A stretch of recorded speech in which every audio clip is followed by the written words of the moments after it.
কখনো কখনো আমরা ভাবি যে কোনো ব্যক্তি যিনি ধর্মের পথে চলেছেন, যদি তার দ্বারা কোনো ভুল হয়ে থাকে তাহলে নিয়তি তাকে সেই মুহূর্তেই কঠোর শাস্তি দেন। কিন্তু সেই সব মানুষ যারা সংসারের সবথেকে বড় অধর্মী, বহু নিকৃষ্ট মানের কাজ করেন, তাদের নিয়তি অনেক সুযোগ দেন।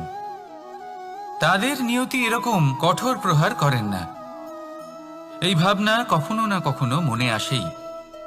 ভেবে দেখুন কেন? আসলে জীবনকে বেশিরভাগ মানুষ একভাবেই দেখে থাকেন, বিভিন্ন স্তরে একে দেখা উচিত। এবার আপনি বলুন, এই সংসারে কোনো অধর্মী কখনো প্রেরণার উৎস হতে পারেন? কখনোই নয়। যে মানুষ নিজের আত্মাকে মলিন করে ফেলেছেন, তিনি এই সংসারকে কিভাবে প্রেরণা যোগাবেন? উনি নিজেই বুঝতে পারেন না কোনটা করা উচিত, ধর্ম কোনটা। তাই নিয়তি তাকে একটা সুযোগ দেন, এটা বোঝার সুযোগ দেন যে কোনটা উচিত, কোনটা ধর্ম। সুযোগ দেন নিজের বিবেক জাগিয়ে তোলার, তাকে সুযোগ দেন নিজের অন্তরাত্মার ডাক শোনার। যখন তাতেও কাজ হয় না, তখন নিয়তির কাছে একটাই পথ বাকি থাকে, আর তা হল মহাবিনাশ। মহাবিনাশ হয়তো দেরিতেই আসতে পারে, কিন্তু তা অবশ্যই আসবে। আর যখন মহাবিনাশ আসে, তখন মহাবিনাশের যন্ত্রণা সমগ্র মানব জীবনের যন্ত্রণার থেকে অনেক বেশি হয়। এই কথাটা সবসময় মনে রাখবেন। আর অন্যদিকে যে মানুষ ধর্মের পথে চলছেন, তার দ্বারা যদি কোনো ভুল হয়ে থাকে, তখন নিয়তি তার পরীক্ষা নেন। কিছুক্ষণের জন্য মানুষের মনে হতে পারে নিয়তি তাকে কঠোর শাস্তি দিয়েছেন, কিন্তু সময়ের সাথে আমরা সবাই দেখি যে যখন সেই মানুষ সেই পরীক্ষায় উত্তীর্ণ হন, এই সমস্ত সংসারের জন্য প্রেরণার উৎস হয়ে ওঠেন। অর্থাৎ নিয়তি প্রত্যেক মানুষকে তার কর্ম অনুসারে উচিত ফলও দেন, উচিত শাস্তিও দেন। পার্থক্য হলো শুধুমাত্র সময় আর আপনার দৃষ্টিভঙ্গির। তাই ধর্মের পথে চলুন আর আমার সাথে ভালোবেসে বলুন, রাধা রাধা। দ্বিধাবোধ। অনেক সময় আমরা জীবনে সেই বাঁকে এসে পৌঁছই যেখানে আমরা বুঝতেই পারি না যে এবার কোন দিক নির্বাচন করা উচিত। কখনো এদিকে যাওয়া উচিত মনে হয়, কখনো ওদিকে যাওয়া উচিত মনে হয়, কখনো দুদিকেই যাওয়া প্রয়োজনীয় বলে মনে হয়, কিন্তু তা তো সম্ভব নয়। কখনো কখনো এটা মনে হয় যে এখানেই থেমে যাওয়া ভালো, কোথাও না যাওয়াই শ্রেয়। এবার একেই তো দ্বিধাবোধ বলে। সংসারে এমন কোনো দ্বিধা নেই যার সমাধান সম্ভব নয়। এই দ্বিধাবোধ স্বাভাবিক। আর আপনার এই দ্বিধাকে আমি একটু সরল করে দিই। দ্বিধাগ্রস্ত হয়ে নির্বাচন করলে তখন এটা মাথায় নিয়ে করবেন যে আপনার এই নির্বাচনের ফলে এই সংসারের ওপর, এই সমাজের ওপর কি প্রভাব পড়তে পারে। নিজের লাভ ক্ষতির বিষয়ে ভাবা ছেড়ে দিন আর কর্ম করুন সংসারের মঙ্গলের জন্য, আগামী প্রজন্মের মঙ্গলের জন্য। ভাবুন আপনার এই নির্বাচনের জন্য কিভাবে তাদের জীবনের উদ্ধার সম্ভব। কারণ এই ভাবনাই হলো উচিত ভাবনা। কারণ অনেক সময় ওষুধ একটু কড়া মনে হতেই পারে, কিন্তু এই ওষুধই তো রোগ মুক্তি ঘটায়। সেইভাবে আপনাকেও এই দ্বিধার মুহূর্তে কঠিন নির্বাচন করতে হতে পারে। এই কঠিন নির্বাচন জীবনে কঠিন পরিস্থিতিও আনতে পারে, কিন্তু যদি এই নির্বাচন ধর্মসঙ্গত হয়, যদি এর দ্বারা সংসারের মঙ্গল হয়, তাহলে এই নির্বাচনই হলো সঠিক নির্বাচন।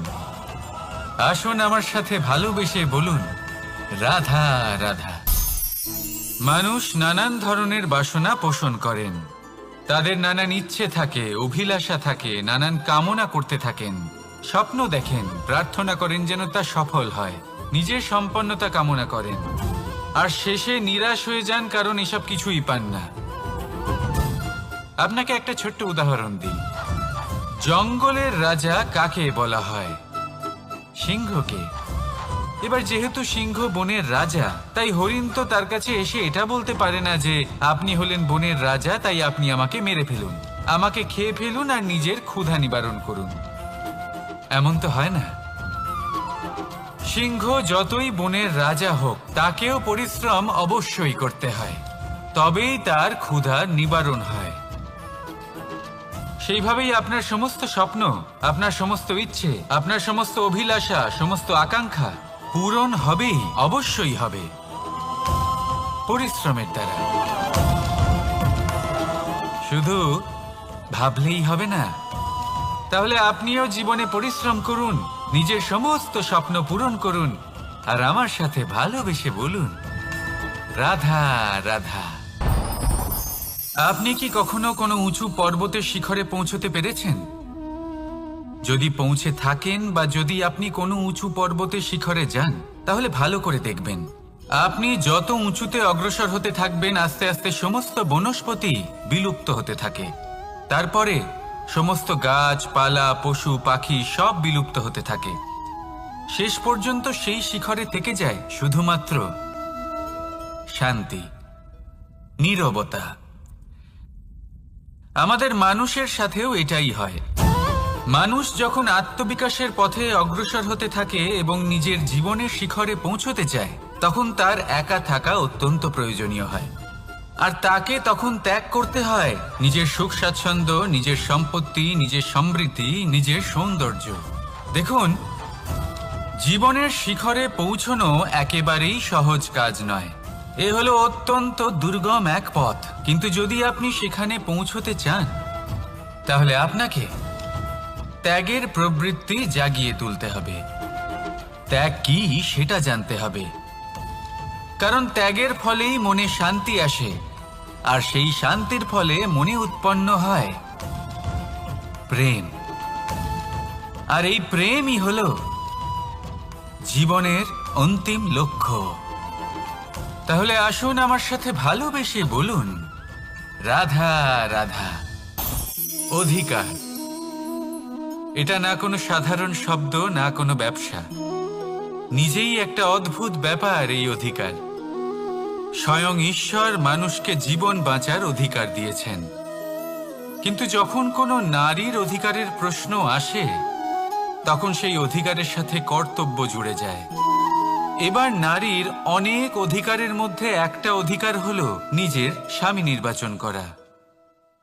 নির্বাচন করা কে হবে তার অর্ধাঙ্গ, এমন একজন ব্যক্তি নির্বাচন করা যিনি নিজের সাথে, নিজের স্ত্রীর সাথে, সমগ্র পরিবারের সাথে এই সমগ্র সমাজের পরিস্থিতিকে উন্নত করতে পারেন। তাহলে ভাবুন, নিজের জন্য স্বামী বেছে নেওয়া কত বড় অধিকার, আর যোগ্য স্বামী বাছা তার থেকেও বড় কর্তব্য।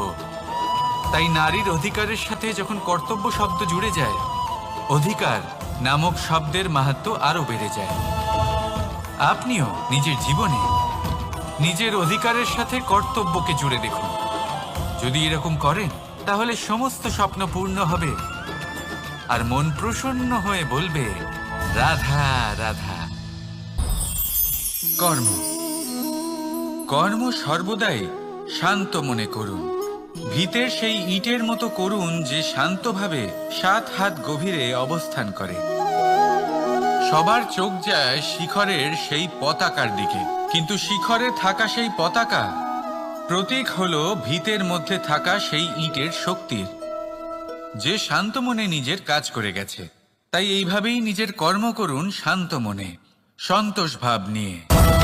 কলরব যা করার তা আপনার সাফল্যকে করতে দিন, কারণ যখন সাফল্যের এই জয় জয়কার চারিদিকে ছড়িয়ে পড়ে, তখন কর্মের এই মৌনতা আরো শক্তিশালী হয়ে ওঠে। তাহলে আসুন আমার সাথে ভালোবেসে বলুন, রাধা রাধা। পরীক্ষা এমন একটা শব্দ যেটা শুনে সংসারের বেশিরভাগ মানুষই ভয়ভীত হয়ে পড়েন। কারণটা কি? অসফলতার ভয়। পরীক্ষা এই শব্দের যদি আমি অন্য দিকটা দেখাই, তার তাৎপর্য এই নয় যে আপনার দুর্বলতা সবার সামনে তুলে ধরবে। এটা তো হলো সেই যুক্তি যা আপনার বল, সাহস, শক্তিগুলি সবার সম্মুখে তুলে ধরবে। আগে হ্যাঁ, এটাই হলো সেই যুক্তি। আপনি নিজেই কখনো দেখবেন, পরীক্ষার সময় আপনার অন্তরের অনেক গুণ বাইরে বেরিয়ে আসে। এমন কোনো শক্তির উদ্ভব হয় যার বিষয়ে আপনি নিজেও জানতেন না, ঠিক কিনা? তাই এই পরীক্ষাকে কখনো ভয় পাবেন না। বিশ্বাসের সাথে নির্ভীক হয়ে এটার সম্মুখীন হন। দিনের শেষে এই পরীক্ষা শুধুই আপনাকে উজ্জ্বল করবে, আপনাকে আরো শ্রেষ্ঠ করে তুলবে। তাহলে আসুন আমার সাথে ভালোবেসে বলুন, রাধা রাধা। জলে জলকেলি করতে কে না ভালোবাসেন? আমাদের মধ্যে প্রত্যেক মানুষ চান কোথাও একটা সরোবরে, কোনো নদীতে, জলের মাঝে জলক্রীড়া করে আনন্দ উপভোগ করতে, তাই তো? এবার বলুন, আমাদের মধ্যে এমন কে কে আছেন যারা সাগরের ঢেউয়ের মধ্যে এক পাড় থেকে অন্য পাড়ে সাঁতার কেটে যাবার সাহস রাখেন? কে আছেন এমন? এবার এই কাজ তো হলো অত্যন্ত কঠিন। আমরা পার পছন্দ করি, জলকেলি করতে ভালোবাসি, কিন্তু পাড়ের কাছে, সমুদ্রের ঢেউয়ে নয়। কিন্তু একটা কথা মনে রাখবেন, যেই দিন এই পাড়ের কথা ভুলে গিয়ে আমরা সাগরের ঢেউয়ের সাথে লড়াই করার সাহস রাখব, সেই দিনই সাগরের ঢেউয়ের সাথে লড়াই করার শক্তিও আমরা পেয়ে যাব। পার আমাদের অত্যন্ত প্রিয়, আমাদের সুরক্ষিত রাখে, কিন্তু এটা আমাদের দুর্বল করে তোলে। তাই এই পারের মায়া ত্যাগ করুন আর সাগরের ঢেউয়ের সাথে লড়াই করার সংকল্প নিন। নিজের প্রতি বিশ্বাস রাখুন, তারপর দেখুন কি হয়। সফলতার শিখরে আপনার এই জীবন পৌঁছবে আর ভালোবেসে বলবে, রাধা রাধা। মানুষ যখনই নিজের জীবনে নতুন কিছু করতে যায় তখন ভয়ভীত হয়ে থাকে। ভাবে, যদি আমি অসফল হই তাহলে কি হবে? কে কি ভাববে? কেউ আমাকে দেখে হাসবে কিনা? যদি আমি আমার মতামত দিই তাহলে বলবো, এইসব পরীক্ষার সম্মুখীন হতে কখনো ভয় পাবেন না। কারণ যাই হোক না কেন, পরিণাম দুটোই হতে পারে। একটা হয় আপনি জিতে যাবেন, দ্বিতীয় পরিণাম আপনি হেরে যাবেন। খুব সোজা। যদি জিততে পারেন আপনি সবাইকে নেতৃত্ব দিতে পারবেন, কিন্তু যদি আপনি হেরে যান তাহলে আপনার কাছে সেই অভিজ্ঞতা থাকবে যা দিয়ে আপনি আগামী প্রজন্মের পথপ্রদর্শক হবেন। এবার ভাবুন, এই অভিজ্ঞতা দ্বারা আপনি কাউকে সাহায্য করছেন যা দিয়ে সে নিজের স্বপ্ন পূরণ করতে পারবে। খুব পুণ্যের বিষয় এটা। একটা সহজ কথা জেনে রাখুন, জয় হোক বা পরাজয়, দুটো একই দিকে নিয়ে যায়, আর সেটা হলো জয়ের দিকে। শুধু নিজের দৃষ্টিভঙ্গি শুভ করে তুলুন আর নিজের পরীক্ষাগুলিকে সীমিত করে তুলবেন না। নিজের এই সীমাগুলিকে আহ্বান জানান, নিজের ব্যক্তিত্বকে বিশাল করে তুলুন, শক্তিশালী করে তুলুন। আর আমার সাথে ভালোবেসে বলুন, রাধা রাধা। এই সম্পর্ক হলো গুরু এবং শিষ্যের। গুরু হলেন ধনুকের সেই প্রত্যঞ্চার মতো, যিনি নিজেকে পেছনে রেখে শিষ্যকে তার গন্তব্যের দিকে এগিয়ে দেন, তাকে নিজের লক্ষ্য ভেদ করতে দেন, আর সর্বদাই কঠোর হয়ে থাকেন যাতে শিষ্য কখনোই নিজের লক্ষ্যচ্যুত না হয়। ধন্য হলেন এমন গুরু যারা শিষ্যকে নিজের গন্তব্যে পৌঁছেও দেন এবং তার সব কৃতিত্ব তাকেই দেন, নিজের শিষ্যকে, নিজের বাণকে। তাহলে আপনারা চিরকাল এরকম গুরুকে মনে রাখবেন, সর্বদা তাদের সম্মান করবেন, সর্বদা তাদের ভালোবাসবেন, কখনো জীবনে পিছিয়ে পড়বেন না আপনি। আসুন আমার সাথে ভালোবেসে বলুন, রাধা রাধা। আপনি কখনো আতর মেখেছেন? একটা শ্রেষ্ঠ আতরের গুণ হলো ওকে মাখার পরে অনেক দিন পর্যন্ত তার সুবাস থেকে যায়। তারপরে আপনি বস্ত্র বদল করুন বা রেখে দিন, তার সুবাস থেকেই যায়। এবার ধরে নিন এই আতর হলো আপনার কর্ম, আর আপনার শরীর, আপনার বস্ত্র হলো আপনার জিহ্বা। যত শ্রেষ্ঠ আপনার কর্ম হবে তত বেশি এই সংসার আপনাকে জানবে। আপনার কর্ম যদি সর্বশ্রেষ্ঠ হয় তাহলে সারা জীবন মনে রাখবে, আর জীবনের পরেও আপনাকে ভুলবে না। এই কর্ম ধর্ম ভেবে পালন করবেন, কারণ এই চিন্তা ভাবনাই সত্য হয়ে সামনে আসে। সেই জন্য ভাবনাকে পুষ্ট করুন, যুক্তিবোধ শ্রেষ্ঠ করে তুলুন।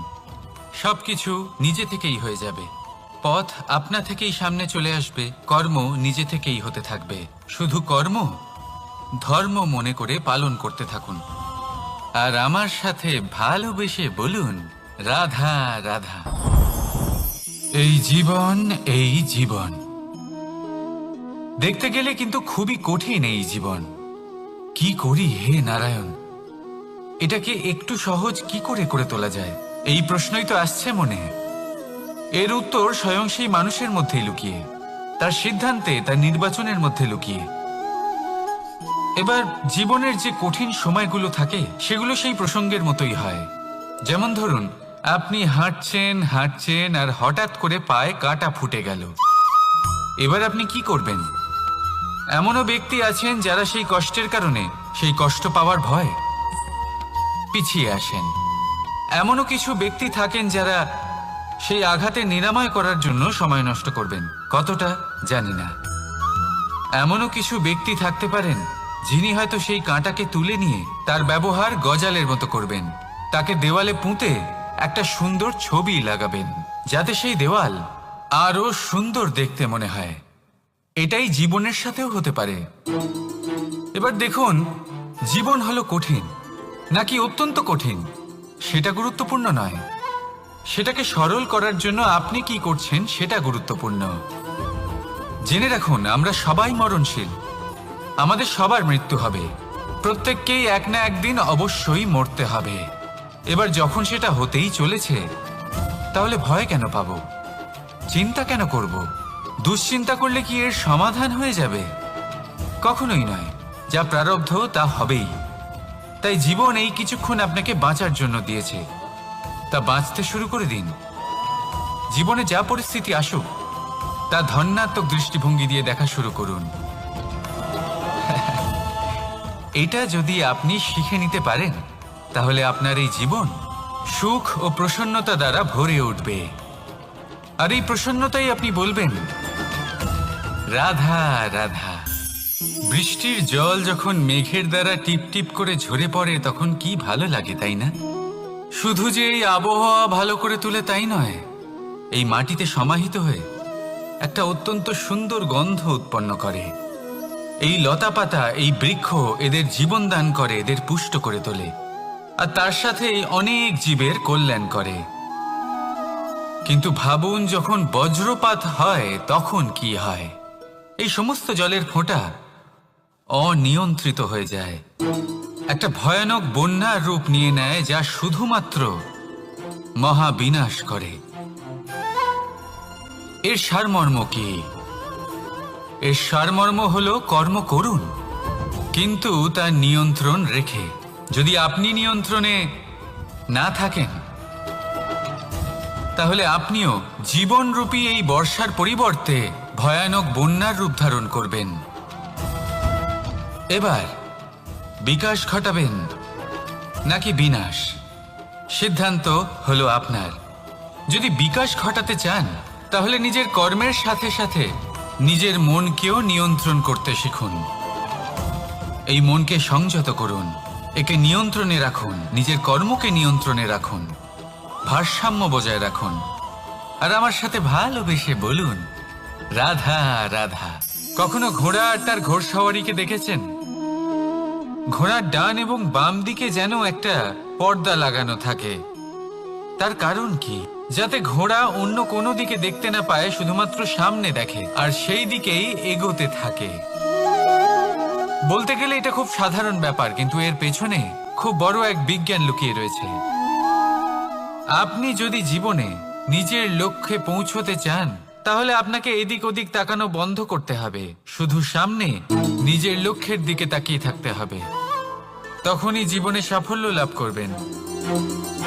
ঘোড়া তো শুধুমাত্র এক পশু, তার উপরে লাগাম পরাতে হয়, চোখের ডান এবং বাম দিকে পর্দা পরিয়ে দেওয়া হয়।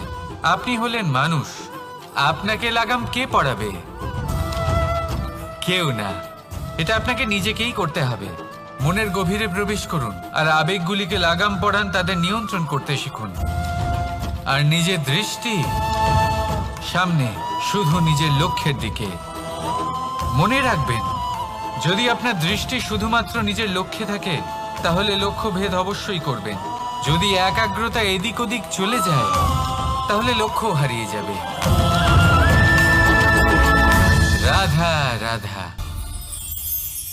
যথা রাজা তথা প্রজা, যথা বীজ তথা বৃক্ষ, যথা ভূমি তথা অঙ্কুর। কি সুন্দর শব্দ এগুলি! আর যতটাই সুন্দর ততটাই গভীর হলো তার অর্থ। যেমন রাজা হবেন, প্রজা তেমনই হবেন। যেমন ভূমি হবে, অঙ্কুরও তেমনই হবে। কখনো গভীরে গিয়ে এই কথার অর্থ বোঝার চেষ্টা করেছেন আপনি? রাজা এই শব্দের মূল হল রজ। রজ কথার অর্থ হল মাটি। অর্থাৎ রাজা হলেন তিনি যিনি মাটির সাথে যুক্ত। রাজা হলেন তিনি যিনি প্রজাদের সম্মান করবেন, তাদের যত্ন নেবেন, তাদের চোখে জল দেখলেই চিন্তিত হয়ে উঠবেন, তাদের অশ্রু মোছার জন্য সমস্ত সম্ভাব্য চেষ্টা করবেন, তাদের সুখী রাখার জন্য সমস্ত চেষ্টা করবেন। রাজা এরকম হয়। এবার এই সমস্ত গুণ যদি একজন রাজার মধ্যে না থাকে, তাহলে প্রজার মধ্যে অসন্তোষ দেখা যায়। আর এই অসন্তোষ বিদ্রোহের রূপ নেয়। আর এই বিদ্রোহ যে কোনো রূপেই হলো বিনাশকারী। তাহলে রাজার উচিত প্রজাদের রক্ষা করা, এবং প্রজাদেরও উচিত রাজার প্রতি বিশ্বাস রাখা, তার অনুকরণ করা।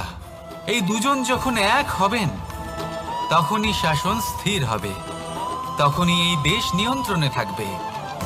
যদি দুজনের মধ্যে কোনো একজন নিয়ন্ত্রণ হারান, তখন মহা বিনাশ অবশ্যই হবে।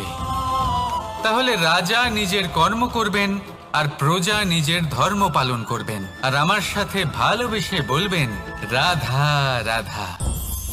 এই বৃক্ষ দেখতে পাচ্ছেন, বটবৃক্ষ। এই সংসারের সব থেকে বড় বৃক্ষের মধ্যে অন্যতম। কি না করে এই বৃক্ষ! অনেক বছর ধরে বেঁচে থাকে এই বৃক্ষ। এই বৃক্ষ সর্বদাই বাড়তে থাকে। কত পশু পাখিদের এই বৃক্ষ আশ্রয় প্রদান করে। পথ চলতি পথচারীদের এই বৃক্ষ ছায়া প্রদান করে, আশ্রয় প্রদান করে, বিশ্রাম করার জায়গা দেয়, শীতল ছায়া দেয়।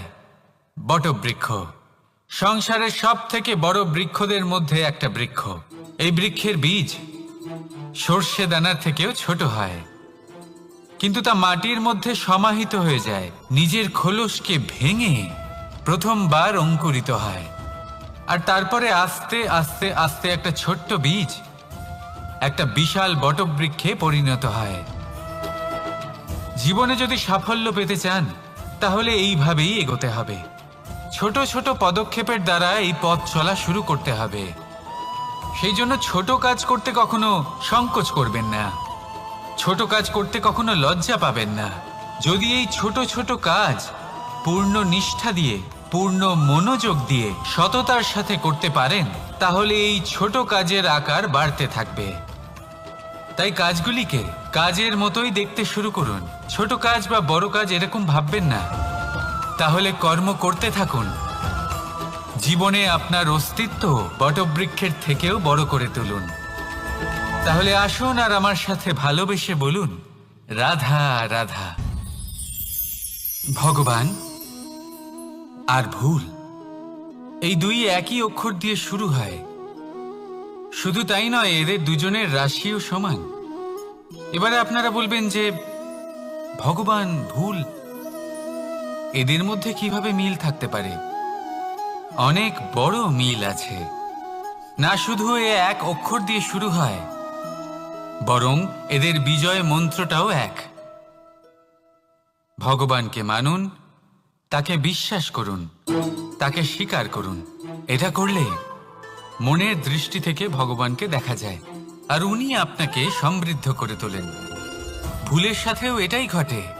নিজের ভুল স্বয়ং মেনে নিলে, স্বীকার করে নিলে, সব কিছুই স্পষ্টভাবে দেখতে পাবেন।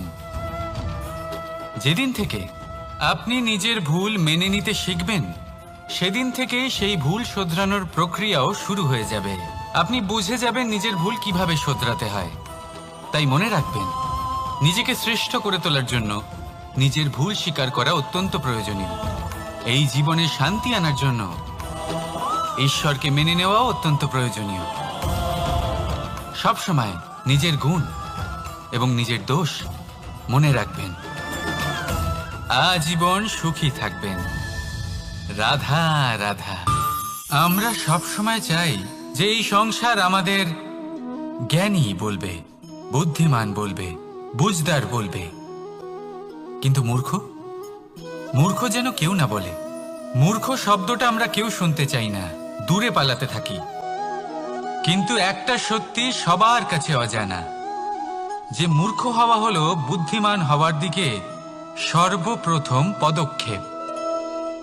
আপনি যত খুশি দিগ্গজ জ্ঞানী মানুষদের সাথে আলাপ করুন, যত ইচ্ছে কথা বলুন, যতই জ্ঞানের কথা আলোচনা করুন, অভিজ্ঞতা মূর্খ হবার পরেই পাওয়া যায়, তাই নয় কি? মূর্খ হবার পরে আপনি এটা বুঝতে পারবেন যে কি করা উচিত নয়। জ্ঞানী ব্যক্তি আপনাকে এটা বলবেন যে কি করা উচিত। আর এই সংসারে কি করা উচিত তার থেকেও অনেক বড় জ্ঞান হলো কি করা উচিত নয়। সেই জন্য সব সময় মনে রাখবেন, আপনার করা কিছু ভুল, আপনাকে যদি কেউ মূর্খ বানিয়ে থাকে, ছল চাতুরি করে থাকে, তাহলে কোনো ব্যাপার নয়। এটা শেষ পর্যন্ত আপনাকে আরো বুদ্ধিমান করে তুলবে। এই মুহূর্তে ধন্যাত্মক থাকুন, এই সংসার আপনাকে অবশ্যই জ্ঞানী বলবে। রাধা রাধা। আপনি কি কখনো একজন মালিকে একটা বাগানের যত্ন নিতে দেখেছেন?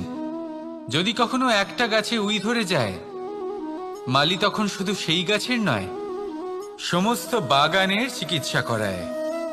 আপনারা হয়তো বলবেন, এ কেমন মূর্খতা, যখন উই একটা গাছে লেগেছে সমস্ত বাগানের চিকিৎসা কেন করাতে হবে? এ তো অযথা পরিশ্রম করা। কিন্তু মালি খুব ভালো করে জানে যে উই হয়তো একটা গাছে লেগেছে, কিন্তু তা সমস্ত বাগানকে নাশ করে দিতে পারে। এবার মালির এই শিক্ষা, এই জ্ঞান অন্য অনেক জায়গাতে প্রযোজ্য। এই সংসারে আমরা শুধুমাত্র নিজের পরিবারের কথাই চিন্তা করি, তাদের যত্ন নিই, চেষ্টা করি যেন তারা ভালো থাকেন, সুখে থাকেন। আর সেই সময় এই সমাজের কিছু বিরোধী মনোভাব এই সমাজকে গ্রাস করে ফেলে, এই সমাজকে নষ্ট করে ফেলে, কিন্তু আমাদের নজর শুধু আমাদের পরিবারে থাকে। সেই জন্য যখন কথা ওঠে রাষ্ট্রের, দেশের, তখন তার জন্য সিদ্ধান্ত নিতে হবে, তখন তার জন্য ত্যাগ করতে হবে। আর মনে রাখবেন, যে সমস্যায় আসুক তার সমাধান পূর্ণরূপে বাঞ্ছনীয়। এই সংসারে প্রত্যেক ব্যক্তি যদি নিজের পরিবারেরও খেয়াল রাখেন এবং সমাজেরও খেয়াল রাখেন এবং সঠিকভাবে এই দেশেরও খেয়াল রাখেন, তবেই এই দেশ সম্পন্ন হতে পারবে। তাহলে আপনিও সেই প্রয়াস করুন আর আমার সাথে ভালোবেসে বলুন, রাধা রাধা। কথায় বলা হয়, জীবনে ভালোবাসাই হলো সুখের মূল। এটা সত্য। এবার প্রশ্ন হলো এটাই যে এই ভালোবাসা কার সাথে করা উচিত। যদি আপনি কিছুক্ষণের জন্য সুখ পেতে চান, তাহলে ভালোবাসুন নিজের রুচি মতো। যদি আপনি কিছুদিনের জন্য সুখ পেতে চান, ভালোবাসুন নিজের বন্ধুদের। যদি আপনি কয়েক মাসের জন্য, কয়েক বছর বা অনেক বছরের জন্য সুখী হতে চান, তাহলে ভালোবাসুন নিজের পরিবারকে, মাতা পিতা, নিজের সন্তান, স্বামী স্ত্রী, নিজের আত্মীয়দের। কিন্তু যদি আপনি চিরকালের জন্য সুখী হতে চান, তাহলে ভালোবাসতে হবে শুধু নিজের কর্মগুলিকে। কারণ সম্পর্ক যেমনই হোক না কেন, কখনো না কখনো ভেঙে যাবেই। এই সংসার হলো এমনই যে যাদের সঙ্গ আমরা পাই, তাদের সঙ্গ একদিন ত্যাগ করতে হয়। শুধু কর্মই হলো এমন এক সঙ্গ যা কখনো আপনাকে ত্যাগ করবে না। আপনার মৃত্যুর পরেও এই কর্ম আপনাকে বাঁচিয়ে রাখবে। তাই সবসময় মনে রাখবেন, এই কর্ম ধর্ম মনে করে পালন করা উচিত। জীবনের শেষ মুহূর্ত পর্যন্ত কর্মকে ভালোবাসুন, জীবনের শেষ মুহূর্ত পর্যন্ত সুখে থাকবেন। আর আমি তো সবসময় বলি, শুধু কর্ম করতে থাকো, ফলের চিন্তা করো না। তাহলে আসুন আর আমার সাথে ভালোবেসে বলুন, রাধা রাধা। কখনো কখনো আমরা ভাবি যে কোনো ব্যক্তি যিনি ধর্মের পথে চলেছেন, যদি তার দ্বারা কোনো ভুল হয়ে থাকে, তাহলে নিয়তি তাকে সেই মুহূর্তেই কঠোর শাস্তি দেন। কিন্তু সেই সব মানুষ যারা সংসারের সব থেকে বড় অধর্মী, বহু নিকৃষ্ট মানের কাজ করেন, তাদের নিয়তি অনেক সুযোগ দেন। তাদের নিয়তি এরকম কঠোর প্রহার করেন না। এই ভাবনা কখনো না কখনো মনে আসেই। ভেবে দেখুন কেন? আসলে জীবনকে বেশিরভাগ মানুষ একভাবেই দেখে থাকেন, বিভিন্ন স্তরে একে দেখা উচিত। এবার আপনি বলুন, এই সংসারে কোনো অধর্মী কখনো প্রেরণার উৎস হতে পারেন? কখনোই নয়। যে মানুষ নিজের আত্মাকে মলিন করে ফেলেছেন, তিনি এই সংসারকে কিভাবে প্রেরণা যোগাবেন? উনি নিজেই বুঝতে পারেন না কোনটা করা উচিত, ধর্ম কোনটা। তাই নিয়তি তাকে একটা সুযোগ দেন, এটা বোঝার সুযোগ দেন যে কোনটা উচিত, কোনটা ধর্ম। সুযোগ দেন নিজের বিবেক জাগিয়ে তোলার, তাকে সুযোগ দেন নিজের অন্তরাত্মার ডাক শোনার। যখন তাতেও কাজ হয় না, তখন নিয়তির কাছে একটাই পথ বাকি থাকে, আর তা হল মহাবিনাশ। মহাবিনাশ হয়তো দেরিতেই আসতে পারে, কিন্তু তা অবশ্যই আসবে। আর যখন মহাবিনাশ আসে, তখন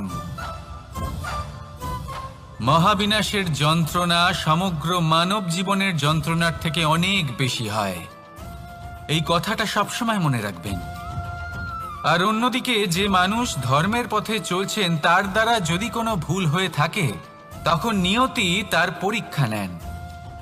কিছুক্ষণের জন্য মানুষের মনে হতে পারে নিয়তি তাকে কঠোর শাস্তি দিয়েছেন, কিন্তু সময়ের সাথে আমরা সবাই দেখি যে যখন সেই মানুষ সেই পরীক্ষায় উত্তীর্ণ হন, এই সমস্ত সংসারের জন্য প্রেরণার উৎস হয়ে ওঠেন।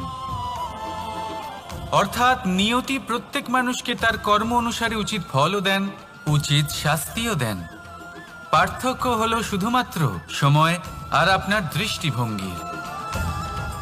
তাই ধর্মের পথে চলুন আর আমার সাথে ভালোবেসে বলুন, রাধা রাধা। দ্বিধাবোধ।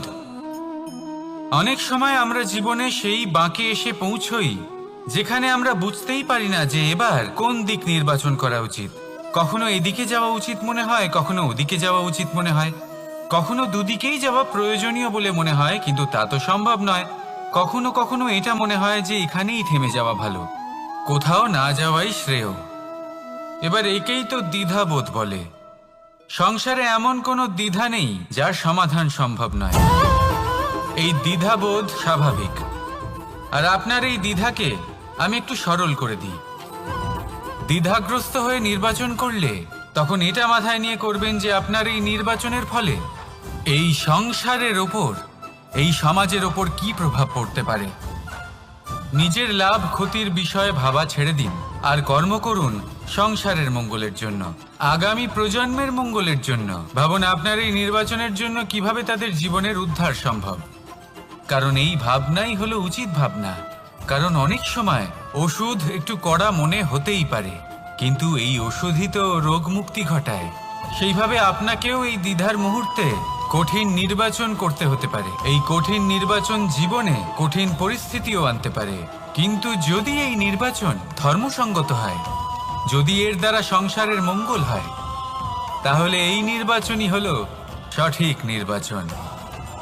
আসুন আমার সাথে ভালোবেসে বলুন, রাধা রাধা। মানুষ নানান ধরনের বাসনা পোষণ করেন, তাদের নানান ইচ্ছে থাকে, অভিলাষা থাকে, নানান কামনা করতে থাকেন, স্বপ্ন দেখেন, প্রার্থনা করেন যেন তা সফল হয়, নিজের সম্পন্নতা কামনা করেন, আর শেষে নিরাশ হয়ে যান কারণ এসব কিছুই পান না। আপনাকে একটা ছোট্ট উদাহরণ দিই। জঙ্গলের রাজা কাকে বলা হয়? সিংহকে। এবার যেহেতু সিংহ বনের রাজা, তাই হরিণ তো তার কাছে এসে এটা বলতে পারে না যে আপনি হলেন বনের রাজা, তাই আপনি আমাকে মেরে ফেলুন, আমাকে খেয়ে ফেলুন আর নিজের ক্ষুধা নিবারণ করুন। এমন তো হয় না। সিংহ যতই বনের রাজা হোক, তাকেও পরিশ্রম অবশ্যই করতে হয়, তবেই তার ক্ষুধা নিবারণ হয়। সেইভাবেই আপনার সমস্ত স্বপ্ন, আপনার সমস্ত ইচ্ছে, আপনার সমস্ত অভিলাষা, সমস্ত আকাঙ্ক্ষা পূরণ হবেই, অবশ্যই হবে, পরিশ্রমের দ্বারা।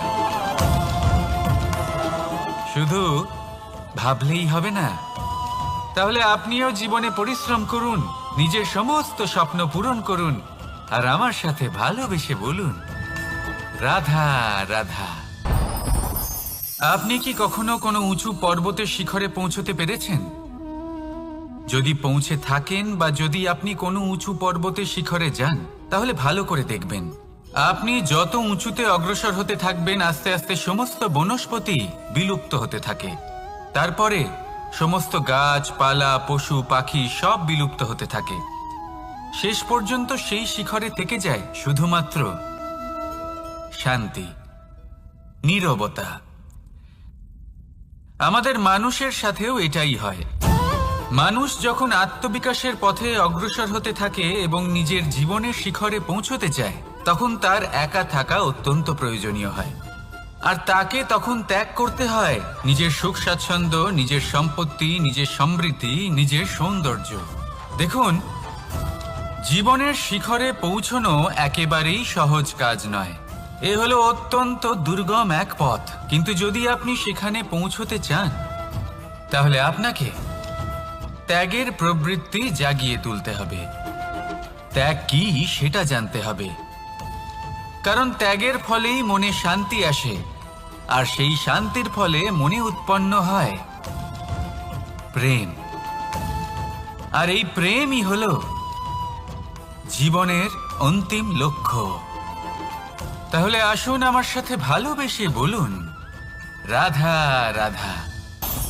অধিকার, এটা না কোনো সাধারণ শব্দ, না কোনো ব্যবসা। নিজেই একটা অদ্ভুত ব্যাপার এই অধিকার। স্বয়ং ঈশ্বর মানুষকে জীবন বাঁচার অধিকার দিয়েছেন। কিন্তু যখন কোনো নারীর অধিকারের প্রশ্ন আসে, তখন সেই অধিকারের সাথে কর্তব্য জুড়ে যায়। এবার নারীর অনেক অধিকারের মধ্যে একটা অধিকার হলো নিজের স্বামী নির্বাচন করা। নির্বাচন করা কে হবে তার অর্ধাঙ্গ, এমন একজন ব্যক্তি নির্বাচন করা যিনি নিজের সাথে, নিজের স্ত্রীর সাথে, সমগ্র পরিবারের সাথে এই সমগ্র সমাজের পরিস্থিতিকে উন্নত করতে পারেন। তাহলে ভাবুন, নিজের জন্য স্বামী বেছে নেওয়া কত বড় অধিকার, আর যোগ্য স্বামী বাছা তার থেকেও বড় কর্তব্য। তাই নারীর অধিকারের সাথে যখন কর্তব্য শব্দ জুড়ে যায়, অধিকার নামক শব্দের মাহাত্ম্য আরো বেড়ে যায়। আপনিও নিজের জীবনে নিজের অধিকারের সাথে কর্তব্যকে জুড়ে দেখুন। যদি এরকম করেন, তাহলে সমস্ত স্বপ্ন পূর্ণ হবে, আর মন প্রসন্ন হয়ে বলবে, রাধা রাধা। কর্ম, কর্ম সর্বদাই শান্ত মনে করুন।